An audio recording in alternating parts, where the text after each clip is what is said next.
Good morning to all. Welcome to the TSN school. Today I am going to explain class 10 science chapter number 15, our environment. If you visit a garden, you will find different plants such as grasses, trees, flowers bearing plants like rose, jasmine, sunflower and animals like frog, insect and birds. All these living organisms interact with each other and their growth, reproduction and other activities are affected by the abiotic components of ecosystem. So a garden is in an ecosystem. Other types of ecosystem are forests, ponds and lakes. These are natural ecosystems while gardens and the crop fields are human made artificial ecosystem. So in this chapter we are going to study what are the ecosystem. Now we have the word environment often being used on the television, in newspaper and by people around us. ये जो word है बेटा environment, ये हमने newspaper में, television में और कई बार लोगों के मुंह से सुना होगा कि हमारा एनवायरनमेंट जो है वो डिस्टर्ब हो रहा है या उसका जो कंपोनेंट्स हैं वो चेंज हो रहे हैं. तो ये सब क्या है, इसकी स्टडी हम इस चैप्टर में करेंगे.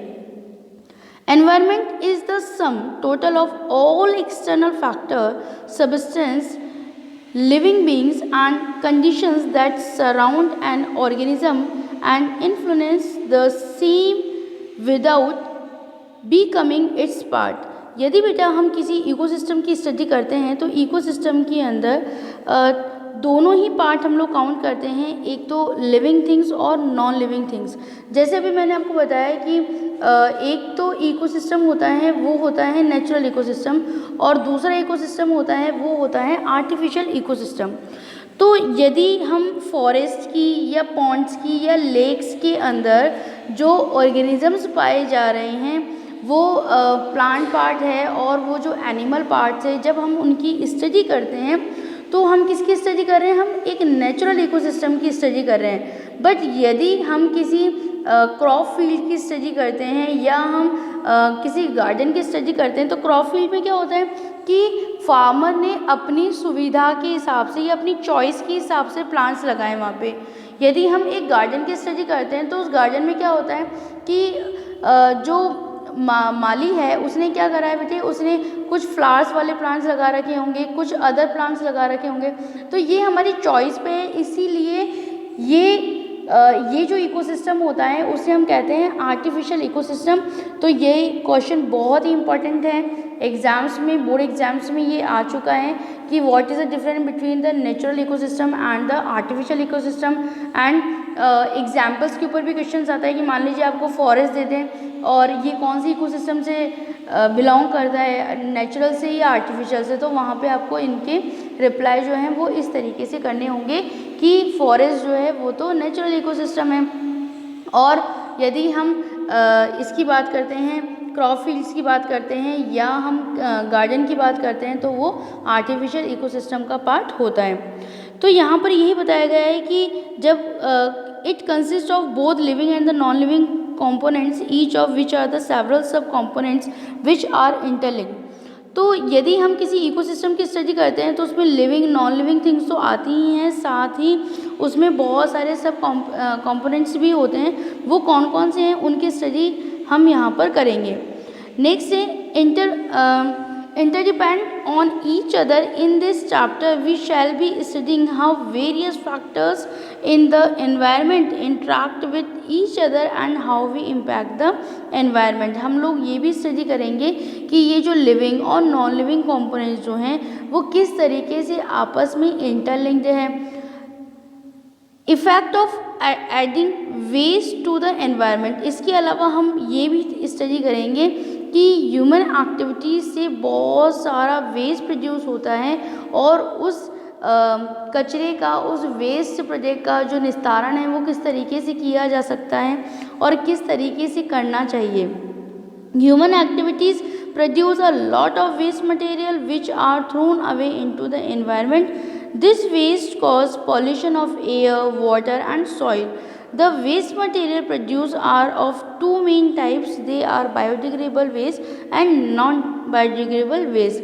इस चैप्टर के अंदर ये भी स्टडी है हमारे पास कि बायोडिग्रेडेबल वेस्ट क्या होता है और नॉन बायोडिग्रेडेबल वेस्ट क्या होता है, और ये भी बताया गया है कि ह्यूमन एक्टिविटीज़ के द्वारा जो भी वेस्ट निकलता है वो वेस्ट, उस वेस्ट के द्वारा एयर पॉल्यूशन, वाटर पॉल्यूशन और सॉइल पॉल्यूशन होता है।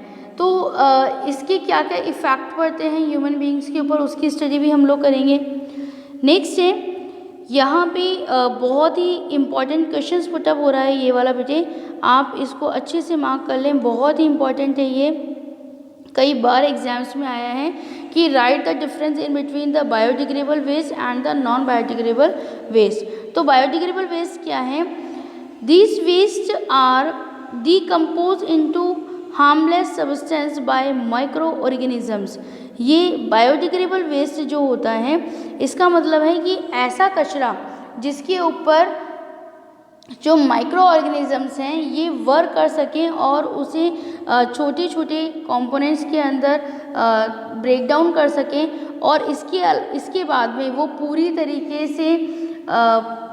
तरीके से जो है उसका निस्तारण हो सके, यानी वो डीकम्पोज कर सकें हम उसे पूरी तरीके से, और हमारे एनवायरनमेंट को इसमें किसी भी तरह की प्रॉब्लम नहीं हो, हमारा एनवायरनमेंट जो है वो इस तरह के कचरे के डीकम्पोज होने के पश्चात पूरी तरीके से स्वस्थ रहे, साफ रहे।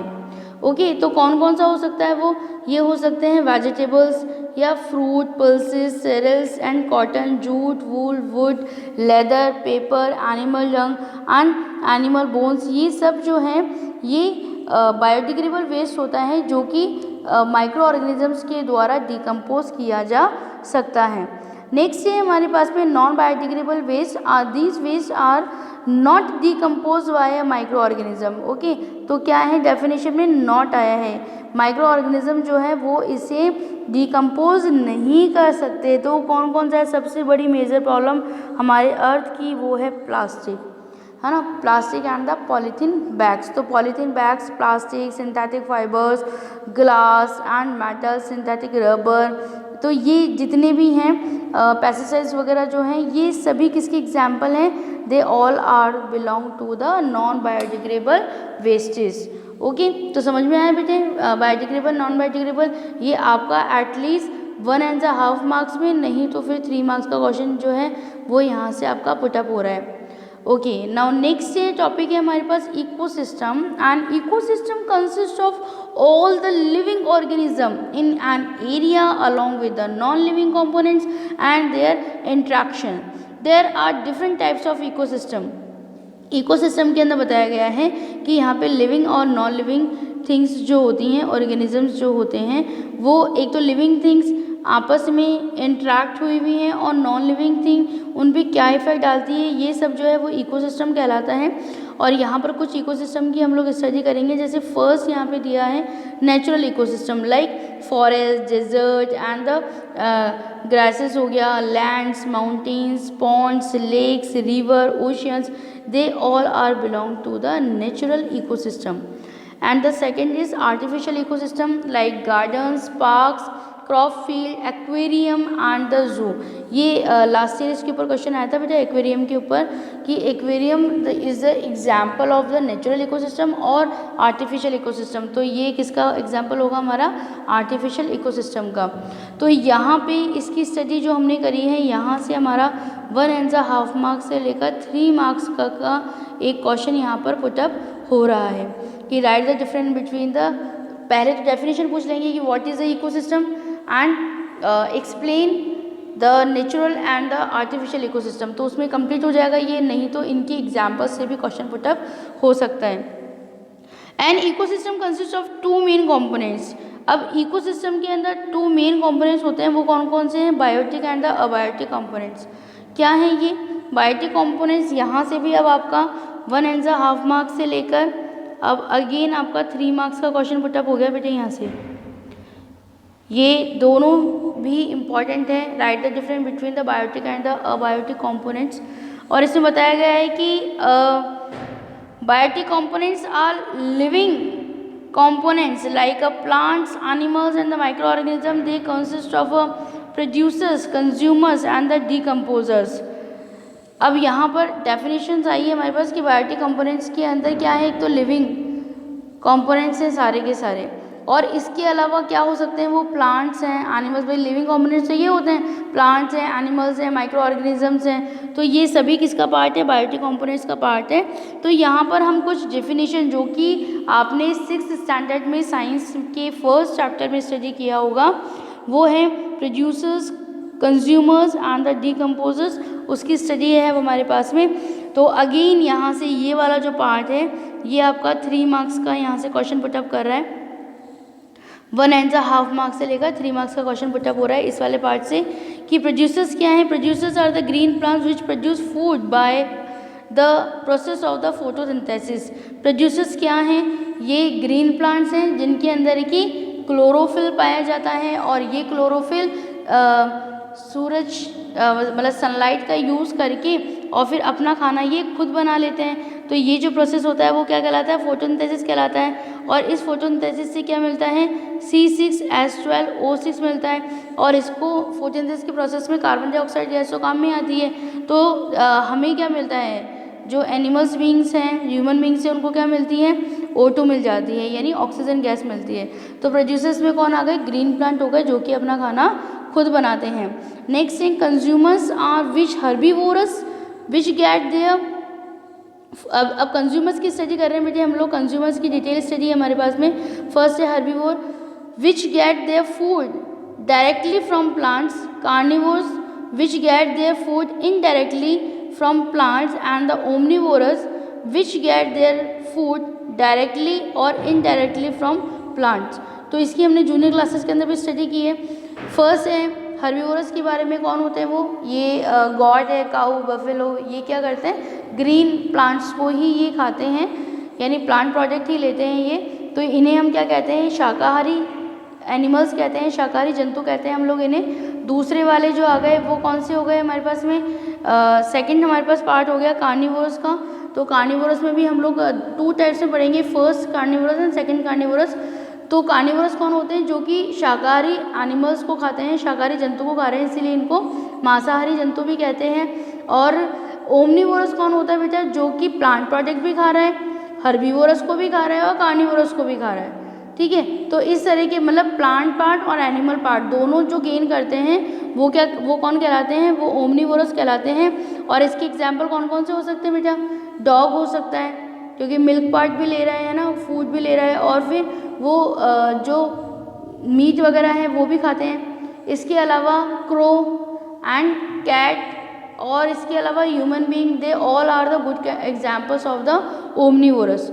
ओके, नाउ नेक्स्ट है डीकम्पोजर्स। डीकम्पोजर्स कौन है कि they are micro organism which decompose dead plant and animal. यदि बेटा डीकम्पोजर्स नहीं हो तो क्या होगा, हमारे नेचर में, हमारी प्रकृति पर डेड एनिमल्स का और डेड प्लांट्स का एक बहुत बड़ा ढेर लग जाएगा। समझिए, ये डीकम्पोजर्स ही हैं जो कि ये मरे हुए जो एनिमल्स हैं, जो डेड प्लांट्स हैं, उनको पूरी तरीके से डाइजेस्ट कर पाते हैं। दे decompose complex organic substance into a simple inorganic substance. देखिए, डीकम्पोजर्स के ऊपर अलग से भी क्वेश्चन बनता है आपका बेटा 1 मार्क्स का, कि what you understand by this word decomposers, explain it. तो यहाँ पे 1 मार्क्स का क्वेश्चन बनता है, और यदि ये उनके साथ में इकोसिस्टम के एक्सप्लेन करने वाले फॉर्म के अंदर आएंगे, बायोटिक कंपोनेंट्स के अंदर, तो आपका ये इसी का ही पार्ट हो जाएगा। ओके, तो 1.5 से और 3 मार्क्स वाला जो क्वेश्चन है वो पुटअप हो रहा है कम्प्लीटली यहाँ से। तो they decompose the complex organic substance into a simple inorganic substance in the soil which are again used by plants. क्या होगा कि ये इतने सिंपलर इनऑर्गेनिक सब्सटेंस में उनको ब्रेक डाउन कर देते हैं कि ये जो सॉइल के अंदर फिर से मिल जाते हैं, और प्लांट्स और एनिमल्स, प्लांट्स जो हैं वो इनका यूज़ कर लेते हैं वापस से। ओके, तो डीकम्पोजर्स का रोल समझ में आया आपको। नेक्स्ट है हमारे पास में अबायोटिक कंपोनेंट्स। कौन कौन से हो गए अबायोटिक कंपोनेंट्स है हमारे पास में, non living components like air, water, soil, minerals, sunlight, temperature and wind. ये जो हवा है, तापमान है, और सूरज की रोशनी है, मिट्टी, पानी, हवा, मिनरल्स, ये सभी जो हैं वो किसको बिलोंग करते हैं, अबायोटिक कंपोनेंट्स को बिलोंग करते हैं। अब इसके आगे का जो पार्ट है, आगे का जो चैप्टर है, मैं आपको नेक्स्ट पार्ट के अंदर लूँगी। थैंक यू वेरी मच बेटे।